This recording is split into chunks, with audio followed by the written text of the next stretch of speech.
ನಮಸ್ಕಾರ ವೀಕ್ಷಕರೇ, ಮುಸ್ಲಿಂ ಸಮುದಾಯಕ್ಕೆ ನರೇಂದ್ರ ಮೋದಿ ಅವರು ಬಿಗ್ ಗಿಫ್ಟ್ ಅನ್ನು ಕೊಟ್ಟಿದ್ದಾರೆ. ದೇಶಾದ್ಯಂತ ಭಾರೀ ಕುತೂಹಲ ಮತ್ತು ಚರ್ಚೆಗೆ ಕಾರಣವಾಗಿದ್ದ ವಕ್ಫ್ ತಿದ್ದುಪಡಿ ಮಸೂದೆ ರಾಜ್ಯಸಭೆಯಲ್ಲೂ ಅಂಗೀಕಾರಗೊಂಡಿದೆ. ಆ ಮೂಲಕವಾಗಿ ಸಂಸತ್ತಿನ ಎರಡೂ ಸದನದಲ್ಲೂ ಈ ಬಿಲ್ ಪಾಸ್ ಆಗಿದೆ. ಇನ್ನು ರಾಷ್ಟ್ರಪತಿಯವರ ಅಂಕಿತ ಬೀಳೋದೊಂದು ಬಾಕಿ ಇದೆ. ಬಹುನಿರೀಕ್ಷಿತ ಈ ಒಂದು ತಿದ್ದುಪಡಿ ಮಸೂದೆಗಾಗಿ ಭಾರತೀಯರೆಲ್ಲರೂ ಕಾಯ್ತಾ ಇದ್ರು. ಕೊನೆಗೂ ಅಂತೂ ಇಂತೂ ಬಿಲ್ ಪಾಸ್ ಆಗಿರುವಂಥದ್ದು. ದೇಶಾದ್ಯಂತ ಯಾಕಿಷ್ಟು ಶ್ಲಾಘನೆ ವ್ಯಕ್ತವಾಗ್ತಿದೆ ಈ ಕಾರ್ಯಕ್ಕೆ ಅಂತ ಹೇಳಿದ್ರೆ, ಇದು ಕೇವಲ ಬಿಲ್ ಮಾತ್ರ ಅಲ್ಲ, ಪ್ರಜಾಪ್ರಭುತ್ವಕ್ಕೆ ಸಂದಂತಹ ಜಯ. ಆದ್ರೆ ವೀಕ್ಷಕರೇ, ದೇಶದೆಲ್ಲೆಡೆ ಸಂಭ್ರಮಾಚರಣೆ ನಡೀತಾ ಇದ್ರೆ ಕಾಂಗ್ರೆಸ್ ಮಾತ್ರ ಉರಿದು ಬೀಳ್ತಾ ಇದೆ. ನಾವು ಈ ಮಸೂದೆಯನ್ನು ಜಾರಿ ಮಾಡೋದಕ್ಕೆ ಬಿಡೋದಿಲ್ಲ, ದೇಶವೇ ಅಲ್ಲೋಲ ಕಲ್ಲೋಲ ಆಗುತ್ತೆ, ಹಾಗಾಗುತ್ತೆ ಹೀಗಾಗುತ್ತೆ ಅಂತ ಹೇಳ್ತಿದ್ದಂತಹ ಕಾಂಗ್ರೆಸ್ಗೆ ಇನ್ನಿಲ್ಲದ ಮುಖಭಂಗ ಆಗಿದೆ. ಮುಸ್ಲಿಮರೇ ಈ ಒಂದು ತಿದ್ದುಪಡಿ ಮಸೂದೆಗೆ ಬೆಂಬಲವನ್ನು ಸೂಚಿಸುತ್ತಿದ್ದಾರೆ. ಆದರೆ ಕಾಂಗ್ರೆಸ್ ಮಾತ್ರ ಇದನ್ನು ಬೇರೆ ರೀತಿ ಬಿಂಬಿಸುವಂತಹ ಪ್ರಯತ್ನಗಳನ್ನು ಮಾಡ್ತಾ ಇದೆ.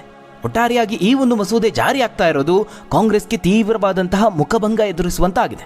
ಇದರ ಬೆನ್ನಲ್ಲೇ ಕರ್ನಾಟಕ ಕಾಂಗ್ರೆಸ್ ನಾಯಕರ ಬಂಡವಾಳ ಬಯಲಾಗಿದೆ. ವಕ್ಫ್ ಆಸ್ತಿಯನ್ನು ಯಾವ ರೀತಿಯಾಗಿ ಕೊಳ್ಳೆ ಹೊಡೆದಿದ್ದಾರೆ ಅನ್ನೋದನ್ನ ಸಂಸತ್ತಿನಲ್ಲೇ ಬಹಿರಂಗಗೊಳಿಸಲಾಗಿದೆ. ಆ ಮೂಲಕ ಕಾಂಗ್ರೆಸ್ಗೆ ಮತ್ತೊಂದು ಆಘಾತ ಅಂತ ಹೇಳ್ಬೋದು, ಮತ್ತೊಂದು ಮುಜುಗರ. ಪಕ್ಷದಲ್ಲೇ ವಕ್ಫ್ ಆಸ್ತಿಯನ್ನ ಕಬಳಿಸಿದವರನ್ನ ಇಟ್ಕೊಂಡು ವಕ್ಫ್ ಆಸ್ತಿಯನ್ನ ರಕ್ಷಣೆ ಮಾಡ್ತೀವಿ ಅಂತ ಹೇಳ್ತಿದ್ದಾರಲ್ಲ ಅಂತ ಜನ ತಿರುಗಿ ಬಿದ್ದಿದ್ದಾರೆ. ಕಾಂಗ್ರೆಸ್ ತನ್ನ ಇತಿಹಾಸದಲ್ಲೇ ಇದು ಭಾರಿ ಮುಜುಗರದ ಒಂದು ಸನ್ನಿವೇಶ ಅಂತ ಹೇಳ್ಬೋದು. ಇನ್ನು ರಾಹುಲ್ ಗಾಂಧಿ ಅವರಿಗಂತೂ ಬಹಳ ಸಂಕಷ್ಟದ ಪರಿಸ್ಥಿತಿ ಇದು. ಹಾಗಾದ್ರೆ ಏನಿದು ಕಾಂಗ್ರೆಸ್ ನಾಯಕರ ವಕ್ಫ್ ಆಸ್ತಿ ನುಂಗಿದ ಕಹಾನಿ? ಬಿಜೆಪಿ ನಾಯಕರು ಕೊಟ್ಟ ಏಟಿಗೆ ತತ್ತರಿಸಿದ್ರ ಮಲ್ಲಿಕಾರ್ಜುನ ಖರ್ಗೆ? ಕಾಂಗ್ರೆಸ್ನ ರಾಷ್ಟ್ರೀಯ ಅಧ್ಯಕ್ಷರೇ ವಕ್ಫ್ ಆಸ್ತಿಯನ್ನು ನುಂಗಿದ್ದಾರ? ಏನಿದು ಹೊಸ ಆರೋಪ? ಸಂಸತ್ತಿನಲ್ಲಿ ಬಿಡುಗಡೆ ಮಾಡಿದ ಕರ್ನಾಟಕ ಕಾಂಗ್ರೆಸ್ನ ಆ 13 ಮಂದಿ ಯಾರು ಗೊತ್ತಾ? ದೇಶವೇ ಬೆಚ್ಚಿ ಬೀಳುವ ಹಗರಣ ಬಯಲಾಯ್ತಾ? ಏನಾಗ್ತಾ ಇದೆ ರಾಷ್ಟ್ರ ರಾಜಕಾರಣದಲ್ಲಿ? ಆ ಬಗ್ಗೆ ಒಂದು ವರದಿ ಇದೆ, ನೋಡೋಣ. ವೀಕ್ಷಕರೇ, ಕೊನೆಗೂ ಈ ತಿದ್ದುಪಡಿ ಮಸೂದೆ ಜಾರಿ ಆಗ್ತಾ ಇದೆ. ದೇಶದ ಹಲವೆಡೆ ಮುಸ್ಲಿಮರೇ ಮೋದಿಗೆ ಜೈಕಾರ ಹಾಕ್ತಿದ್ದಾರೆ, ಸಿಹಿ ಹಂಚಿ ಸಂಭ್ರಮ ವ್ಯಕ್ತಪಡಿಸ್ತಾ ಇದ್ದಾರೆ. ಇಂತಹದೊಂದು ಕೆಲಸ ಯಾವತ್ತೋ ಆಗಬೇಕಿತ್ತು, ತಡವಾದ್ರೂ ಪರವಾಗಿಲ್ಲ, ಇದು ಪ್ರಜಾಪ್ರಭುತ್ವಕ್ಕೆ ಸಂದಂತಹ ಜಯ ಅಂತ ಮೋದಿ ಅವರನ್ನು ಕೊಂಡಾಡ್ತಾ ಇದ್ದಾರೆ. ಮುಸ್ಲಿಂ ಸಮುದಾಯದ ದುರ್ಬಲ ವರ್ಗದ ಜನರಿಗೆ ನರೇಂದ್ರ ಮೋದಿ ಒಂದು ಬಿಗ್ ಗಿಫ್ಟ್ ಕೊಟ್ಟಿದ್ದಾರೆ ಅಂತ ಹೇಳ್ಬೋದು. ಮೋದಿಯವರ ಆಡಳಿತದಲ್ಲಿ ಆದಂತಹ ಈ ಕೆಲಸಕ್ಕೆ ಮುಸ್ಲಿಂ ಸಮುದಾಯದ ಪ್ರಜ್ಞಾವಂತರಿಂದ ಶ್ಲಾಘನೆ ವ್ಯಕ್ತವಾಗ್ತಾ ಇದೆ. ಆದರೆ ಕಾಂಗ್ರೆಸ್ ಮಾತ್ರ ಈ ವಕ್ಫ್ ತಿದ್ದುಪಡಿಯ ಮಸೂದೆಯ ವಿರುದ್ಧವಾಗಿ ಕೋರ್ಟ್ ಮೆಟ್ಟಿಲೇರೋದಕ್ಕೆ ಮುಂದಾಗ್ತಾ ಇದೆ. ಕಾಂಗ್ರೆಸ್ನ ಈ ನಡೆ ಈಗ ದೇಶದ ಹಲವರ ಕೆಂಗಣ್ಣಿಗೆ ಗುರಿಯಾಗ್ತಾ ಇದೆ. ಪ್ರತಿಯೊಂದು ವಿಚಾರದಲ್ಲೂ ಯಾಕೆ ಕಾಂಗ್ರೆಸ್ ಈ ರೀತಿಯಾಗಿ ನಡೆದುಕೊಳ್ತಿದೆ ಅಂತ ಪ್ರಶ್ನೆ ಮಾಡ್ತಿದ್ದಾರೆ. ಈ ತಿದ್ದುಪಡಿ ಮಸೂದೆಯ ಬಗ್ಗೆ ಸಂಪೂರ್ಣವಾಗಿ ತಿಳಿದುಕೊಂಡವರು ಯಾರು ಬೇಕಾದರೂ ಹೇಳ್ತಾರೆ, ಇದು ದೇಶದ ಜನರಿಗೆ, ಅದರಲ್ಲೂ ಪ್ರಮುಖವಾಗಿ ಬಡವರ್ಗದ ಮುಸ್ಲಿಂ ಸಮುದಾಯಕ್ಕೆ ಸಹಾಯ ಆಗುವಂತಹ ಮಸೂದೆ ಅಂತ. ಆದರೆ ಕಾಂಗ್ರೆಸ್ಗೆ ಮಾತ್ರ ಇದು ಅರ್ಥ ಆಗ್ತಾ ಇಲ್ಲ. ಕೇಂದ್ರದ ಈ ನಿರ್ಧಾರದ ವಿರುದ್ಧವಾಗಿ ಸುಪ್ರೀಂ ಕೋರ್ಟ್ನಲ್ಲಿ ಅರ್ಜಿ ಸಲ್ಲಿಸ್ತಾ ಇದೆ. ಸದ್ಯ ಕಾಂಗ್ರೆಸ್ನ ಈ ಒಂದು ನಡೆಯನ್ನು ಗಮನಿಸ್ತಾ ಇದ್ರೆ ಮುಂದಿನ ಚುನಾವಣೆಯಲ್ಲಿ ತನ್ನ ಪ್ರಣಾಳಿಕೆಯಲ್ಲಿ ಈ ತಿದ್ದುಪಡಿ ಮಸೂದೆಯನ್ನು ರದ್ದು ಮಾಡುವ ಬಗ್ಗೆ ಸೇರಿಸಿಕೊಳ್ಳಬಹುದು.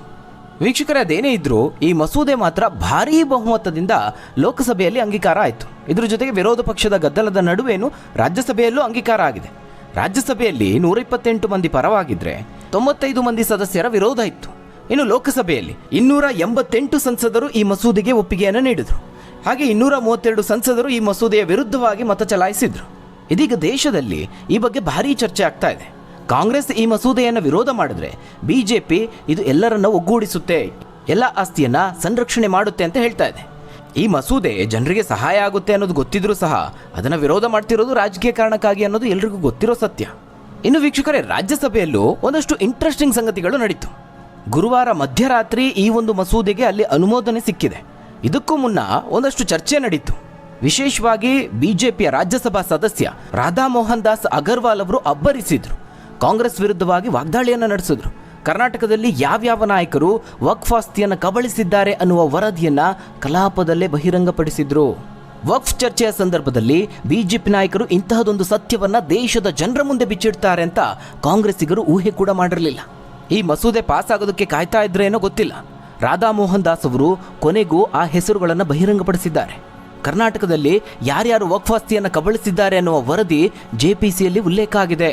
ನಾನು ಅದೇ ವರದಿಯನ್ನು ಓದ್ತೀನಿ ಅಂತ ಹೇಳಿ ಕಾಂಗ್ರೆಸ್ನ ಕೆಲವು ನಾಯಕರ ಮುಖವಾಡವನ್ನು ಬಟಾಬಯಲು ಮಾಡಿದ್ದಾರೆ. ಅಲ್ಲಿ ಒಟ್ಟು 13 ಜನರ ಹೆಸರನ್ನು ಹೇಳಿದ್ರು. ಆದರೆ ಒಂದು ಹೆಸರನ್ನು ಮಾತ್ರ ಅವರು ಹೇಳಲಿಲ್ಲ. ಆ ಹೆಸರು ಎಲ್ರಿಗೂ ಗೊತ್ತಿದೆ. ಸದನದ ಮರ್ಯಾದೆ ಅನ್ನೋ ಕಾರಣಕ್ಕೆ ನಾನು ಆ ಹೆಸರನ್ನು ಹೇಳ್ತಾ ಇಲ್ಲ ಅಂತ ರಾಧಾ ಮೋಹನ್ ದಾಸ್ ಅಗರ್ವಾಲ್ ಅವರು ಹೇಳಿದ್ರು. ರಾಜ್ಯಸಭೆಯಲ್ಲೂ ವಿಪಕ್ಷದ ನಾಯಕರಾಗಿರುವ ಮಲ್ಲಿಕಾರ್ಜುನ ಖರ್ಗೆ ಅವರು ವಕ್ಫ್ ಆಸ್ತಿಯನ್ನು ಕಬಳಿಸಿದ್ದಾರೆ ಅಂತ ನೇರವಾಗಿ ಆರೋಪ ಮಾಡಿದ್ದಾರೆ. ಇದಕ್ಕೆ ವೀರಾವೇಶವಾಗಿ ಖರ್ಗೆ ಅವರು ಸಹ ತಿರುಗೇಟನ್ನು ನೀಡಿದರು. ಕರ್ನಾಟಕದಲ್ಲಿ ಈ ವಕ್ಫ್ ಆಸ್ತಿಯನ್ನು ಸಾಕಷ್ಟು ನಾಯಕರು ನುಂಗಿದ್ದಾರೆ. ಅದರಲ್ಲೂ ಬಹುತೇಕ ಕಾಂಗ್ರೆಸ್ ನಾಯಕರೇ ಅದರಲ್ಲಿ ಇರುವಂಥದ್ದು ಅಂತ ಬಿಜೆಪಿ ಸತತವಾಗಿ ಆರೋಪವನ್ನು ಮಾಡ್ತಾ ಬಂದಿದೆ.